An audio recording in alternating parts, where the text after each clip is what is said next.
សួស្តីអ្នកទាំងអស់គ្នាអ្នកទាំងអស់គ្នាភាគច្រើនប្រហែលជាឆ្ងល់ឬក៏ភ្លឹកខ្លាំងហើយនៅក្នុងរឿង Avenger Endgame គ្រាន់តែចូលសាច់រឿងក្បាលដំបូងភ្លាមអីដែលអ្នកទាំងអស់គ្នាបានឃើញនឹងសលាំងកាំងបំផុតនោះគឺ Thanos បានប្រើ Infinity Stone ដើម្បីបំផ្លាញខ្លួនឯងចោលតែម្ដងក្នុងន័យហ្នឹងមិនបានន័យថាបំផ្លាញ Thanos ខ្លួនឯងផ្ទាល់ទេគឺបំផ្លាញគ្រាប់ត្បូងទាំងអស់នោះឲ្យទៅជាកំទេចអាតូមអ្នកទាំងអស់គ្នាសាកគិតមើលរបស់ដែលមានតម្លៃនិងមានអំណាចបំផុតនៅក្នុងចក្រវាលដែលគាត់ចំណាយពេលស្ទើរតែមួយជីវិតរបស់គាត់ដើម្បីតាមរកចុងក្រោយគាត់បែរទៅជាកំទេចចោលក្នុងរយៈពេលមួយព្រិចភ្នែកវិញមនុស្សភាគច្រើនប្រហែលជាគិតថាមកពីគាត់សម្រេចចិត្តសម្រេចគោលដៅគាត់ទៅហើយទើបគាត់កំទេចវាចោលដើម្បីកុំឲ្យគេយកទៅប្រើមកទប់ជាមួយគាត់វិញនឹងហើយគឺជាហេតុផលមួយផ្នែកតែប៉ុណ្ណោះតែបើយើងទាំងអស់គ្នាពិនិត្យមើលឲ្យច្បាស់ទៅមើលចិត្តសាស្ត្រតួអង្គ Thanos ឬក៏ទស្សនវិជ្ជារបស់គាត់វិញប្រហែលជាអ្នកទាំងអស់គ្នានឹងឃើញថាវាមានអត្ថន័យជ្រៅជាងនឹងឆ្ងាយណាស់ថ្ងៃនេះយើងនឹងមកជជែកគ្នាអំពីមូលហេតុពិតប្រាកដហេតុអីបានជា Thanos គាត់សុខចិត្តបន្ថយជីវិតបំផ្លាញ Infinity Stone តើការសម្រេចចិត្តនេះវាបង្ហាញអ្វីខ្លះពីតួអង្គ The Mad Titan ម្នាក់ដំបូងយើងត្រូវយល់ពីចរិតលក្ខណៈរបស់ Thanos ជាមុនសិនគាត់មិនមែនជាតួអង្គតួចិត្តអាក្រក់ឬក៏ villain ប្រភេទដែលចង់ត្រួតត្រាពិភពលោកទេ Thanos មិនចង់បានអំណាចមិនចង់ត្រួតត្រាពិភពលោកឬក៏ធ្វើជាស្ដេចនៃចក្រវាលអីដែរបើគាត់ចង់ធ្វើអញ្ចឹងគាត់គ្រាន់តែរក្សាទុក Infinity Gauntlet នៅក្នុងដៃនោះប្រកាសណាស់គ្មាននរណាហ៊ានប៉ះពាល់គាត់ឡើយប៉ុន្តែសម្រាប់ Thanos ការមានអំណាច Infinity Stone នៅក្នុងដៃគឺជាការលបួងឬក៏អង់គ្លេសគេហៅ temptation គាត់ដឹងខ្លួនឯងច្បាស់ថាដរាបណាក្របត្បូងទាំងនោះនៅមានរូបរាងវានឹងคล้ายទៅជាផ្ទាំងស៊ីបសម្រាប់អ្នកដទៃដែលចង់កែប្រែអ្វីៗឲ្យត្រឡប់មកដូចដើមវិញហើយអ្វីដែលសំខាន់ជាងនេះទៅទៀតនោះ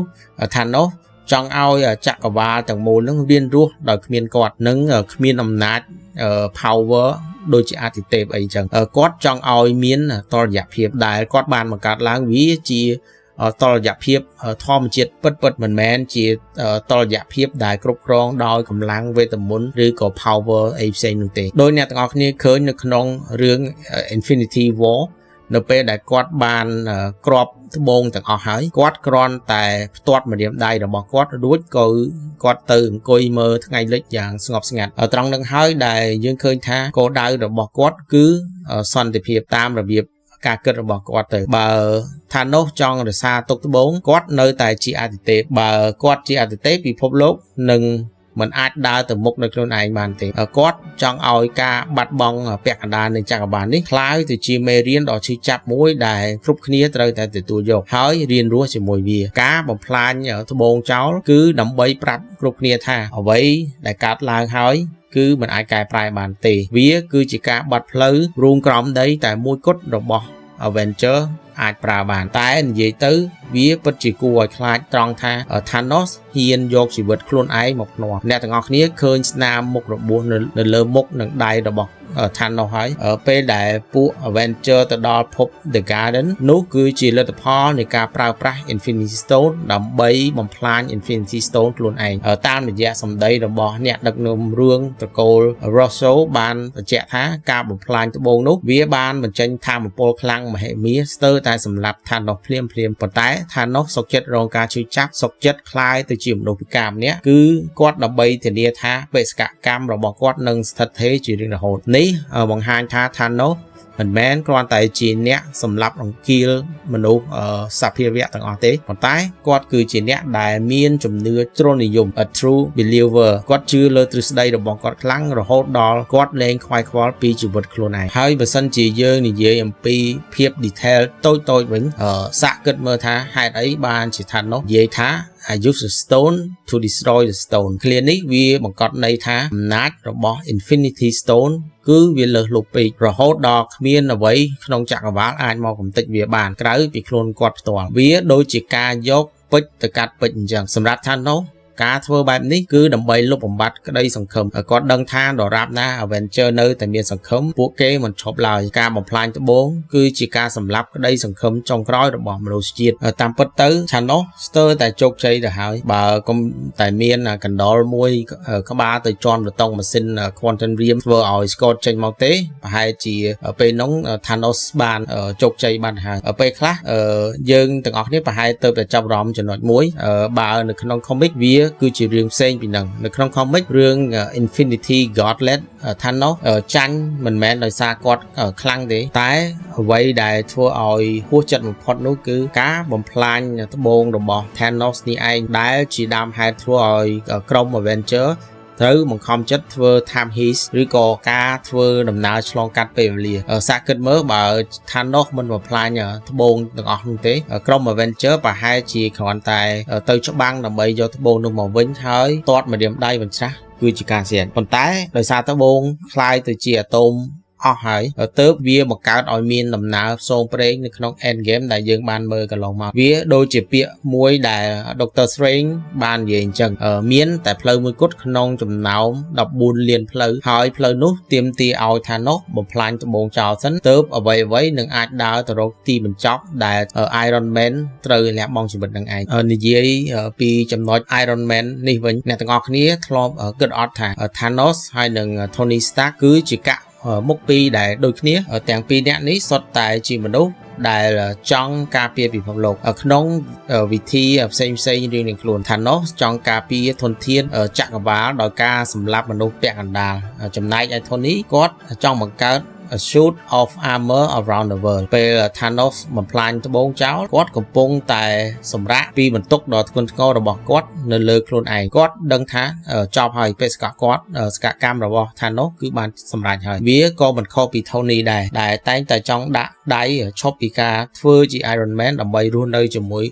ក្រុមគ្រួសារគាត់នោះដែរប៉ុន្តែភាពខុសគ្នាគឺ Thanos បញ្ឈប់ខ្លួនឯងដោយការបំផ្លិចបំផ្លាញអាវុធរបស់គាត់ចំណែកឯ Tony ត្រូវបង្ខំចិត្តកាន់អាវុធនោះជាលើកចុងក្រោយដើម្បីបញ្ចប់រឿងគ្រប់យ៉ាងបើមែនតែនទៅការដែល Thanos បំផ្លាញ Infinity Stone ក៏បង្ហាញពីភាពអាត្មានិយមដ៏ជ្រាលជ្រៅរបស់គាត់ដែរបើទោះបី Thanos ខ្លួនគាត់និយាយថាគាត់ធ្វើទាំងអស់ហ្នឹងគឺដើម្បីតែចក្រវាឡប៉ុន្តែការពិតគឺគ្រាន់តែចង់ឲ្យទ្រឹស្ដីរបស់គាត់ត្រូវតែម្នាក់ឯងThanosមិនដែលទុកឱកាសឲ្យនរណាម្នាក់តវ៉ាឬប្រកែកអ្វីឡើយThanosចង់ឲ្យពិភពលោកស្ថិតនៅក្នុងសភាពដែលគាត់ចង់បានជារៀងរហូតគាត់ដឹងថាបើប្រើ Infinity Stone នោះវានឹងមានសង្គ្រាមមិនចេះចប់មិនចេះហើយដណ្ដើមគ្នាទៅវិញទៅមកក្នុងន័យមួយគាត់បំផ្លាញ Stone ទាំងអស់ចោលដើម្បីបញ្ចប់សង្គ្រាមទាំងអស់ប៉ុន្តែតាមពិតទៅគាត់គ្រាន់តែបញ្ចប់ឱកាសនៃការរស់ឡើងវិញរបស់មនុស្សឬក៏សភាវៈរាប់លានអ្នកមកវិញតែប៉ុណ្ណោះនៅក្នុងឈុតមួយដែល Thanos ត្រូវកាត់ក្បាលបើអ្នកទាំងអស់គ្នាសង្កេតមើលភ្នែករបស់ Thanos គាត់មិនមានភាពភ័យខ្លាចអ្វីទាល់តែសោះ Thanos ហាក់ដូចជាមានមោទនភាពចំពោះស្នាមរបួសដែលកើតចេញពីការបំផ្លិចបំផ្លាញ Stone របស់គាត់ទៅវិញសម្រាប់ Thanos របួសនោះគឺជាមេដៃនៃជ័យជំនះគាត់ដឹងថាបើទោះបីជាគាត់ស្លាប់នៅពេលនេះក៏ជ័យជំនះរបស់គាត់នៅតែជារៀងរហូតឬក៏ permanent ព្រោះគ្មាននរណាម្នាក់អាចយកត្បូងនោះមកវិញបានទេនឹងហើយជាអ្វីដែលធ្វើឲ្យ Thanos ខ្លាចជាតួអង្គដែលគួរឲ្យខ្លាចបំផុតព្រោះគាត់ជាមនុស្សម្នាក់ដែលឈ្នះតាំងពីមុនសមរភូមិចាប់ផ្ដើមទៅទៀតសរុបមកវិញកាលដែល Thanos គាត់បំផ្លាញ Infinity Stone វាមិនមែនគ្រាន់តែជា plot device ដើម្បីឲ្យក្រុមឬក៏ពួក Avenger ត្រូវធ្វើដំណើរឆ្លងពេលវេលានោះទេតែវាគឺជាការបង្ហាញពីតចរិតពិតប្រាកដរបស់ Thanos ថាគាត់គឺជាមនុស្សដែលមានឆន្ទៈមិនអាចបញ្ឈប់បានឬក៏ unstoppable will គាត់មិនបានស្រឡាញ់អំណាចទេគាត់ស្រឡាញ់លើលទ្ធផល Thanos សុខចិត្តបោះបង់អំណាចជាអាទិទេពដែលមាន Infinity Stone គ្រប់គ្រាប់សុខចិត្តរស់នៅជាកសិករពិការម្នាក់នៅលើភពហើយនឹងសុខចិត្តស្លាប់យ៉ាងវេទនាដើម្បីឲ្យចក្រវាឡមានតុល្យភាពដូចអ្វីដែលគាត់ចង់បាននៅពេលដែលយើងទាំងអស់គ្នាមើល Endgame ដងទៀតយើងនឹងឃើញឈុតដែល Thanos បំផ្លាញត្បូងសាកគិតដល់ចំណុចនេះមើលគាត់មិនមែនបំផ្លាញដោយសេចក្តីស្អប់ខ្ពើមទេប៉ុន្តែគាត់បំផ្លាញដោយសេចក្តីសង្ឃឹមថា ពិភពលោកនឹងប្រសើរឡើងបើសិនជាគ្មានពួកវាទោះបីជាយើងដឹងថាគាត់ខុសក៏យើងមិនអាចប្រកែកបានថាគាត់គឺជាតួអង្គដែលមានការតាំងចិត្តខ្ពស់បំផុតក្នុងប្រវត្តិសាស្ត្ររបស់ MCU តើអ្នកទាំងអស់គ្នាគិតយ៉ាងណាដែរបើសិនជាអ្នកទាំងអស់គ្នាជា Thanos វិញតើអ្នកទាំងអស់គ្នានឹងបំផ្លាញគ្រាប់ត្បូង Infinity Stone ទាំងអស់នោះចោលទេឬក៏អ្នកទាំងអស់គ្នាសារទុកដើម្បីទុកការពារអីអញ្ចឹងទៅអូខេអញ្ចឹងវីដេអូថ្ងៃហ្នឹងមានតែប៉ុណ្្នឹងបើសិនអ្នកគ្នាមានមតិយោបល់អីអាចសរសេរនៅខាងក្រោមបានជួបគ្នានៅវីដេអូក្រោយៗ